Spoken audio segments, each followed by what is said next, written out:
মাশাল্লাহ, পিৎজাটা দেখতে কত সুন্দর লাগতেছে। দেখো তো বন্ধুরা, তোমরা কমেন্টে জানাও তো আমার পিৎজাটার কালারটা কীরকম হয়েছে আর দেখতে কীরকম লাগতেছে। আর এরকম চিজে ভরপুর থাকা পিৎজা খেতে তো খুবই মজা লাগে। পিৎজার মানে চিজটা দেখো কত সুন্দর করে একদম রাবারের মতো উঠে গেছে। তো এখানে আমি কিছুটা গরুর মাংস নিয়েছি। গরুর মাংসটা আমি একটু লম্বা লম্বা করে কেটে নিয়েছি। দেখতে পাচ্ছ তোমরা আমি কীরকম সাইজ করেছি। এটা আমি ধুয়ে পরিষ্কার করে নিয়ে এটার মধ্যে সয়া সস দিয়ে দিলাম আদা রসুন বাটা, অল্প পরিমাণের লবণ, আর হচ্ছে একটু মরিচের গুঁড়া, ধনিয়া, জিরা সবশেষে দিয়ে দিয়েছি একটু টেস্টি সল্ট দিয়ে এটাকে খুব ভালো করে মেখে চেখে সামান্য একটু তেল দিয়ে দিয়েছি।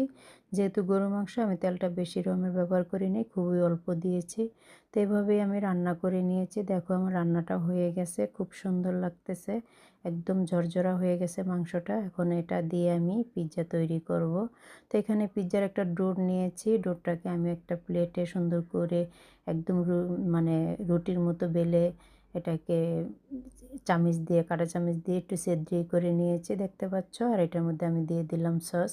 তো পিৎজা সসটা আনা হয়নি, কারণ হুট করে বলা হয়েছে যে পিৎজা খাবে, বাচ্চারা বলতেছে, এই জন্য হুট করেই তৈরি করা, এই জন্য পিৎজা সস আনার সময় হয়নি। এখানে টমেটো সস দিয়ে দিলাম, দিয়ে এটাকে খুব ভালো করে মাখিয়ে নিতে হবে রুটিটার মধ্যে। আর এখানে আমি যে বিফটা রান্না করেছি ওই বিফটা দিয়ে দিলাম, দেখতে পাচ্ছ।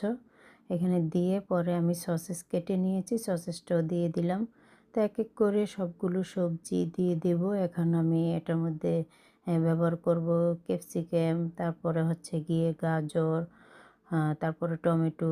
যেভাবে আপনি যে সবজি দিয়ে পিৎজাটা খেতে বেশি ভালো লাগে ওইভাবে আপনারা এখন সবজিটা একটু সাজিয়ে দিতে পারেন। তো এইভাবে আমি সাজিয়ে দিচ্ছি, দেখতে পাচ্ছ আমার পিৎজাটা সাজানো হয়ে গেছে। এখন এটার উপর দিয়ে আমি দিয়ে দেব চিজটাকে আমি দিয়ে দেব কাঁচামরিচ, তারপরে পেঁয়াজ, সব কিছুই দেওয়া হয়, যা যা দিতে ভালো লাগে ওগুলো সবই দেওয়া যায়। তো পিৎজা এখন আমার রেডি, শুধু চিজ দেওয়া বাকি আছে। দেখো চিজটা দিয়ে দিয়েছি, দিয়ে এখন এটাকে আমি ওভেনে দিয়ে দিব।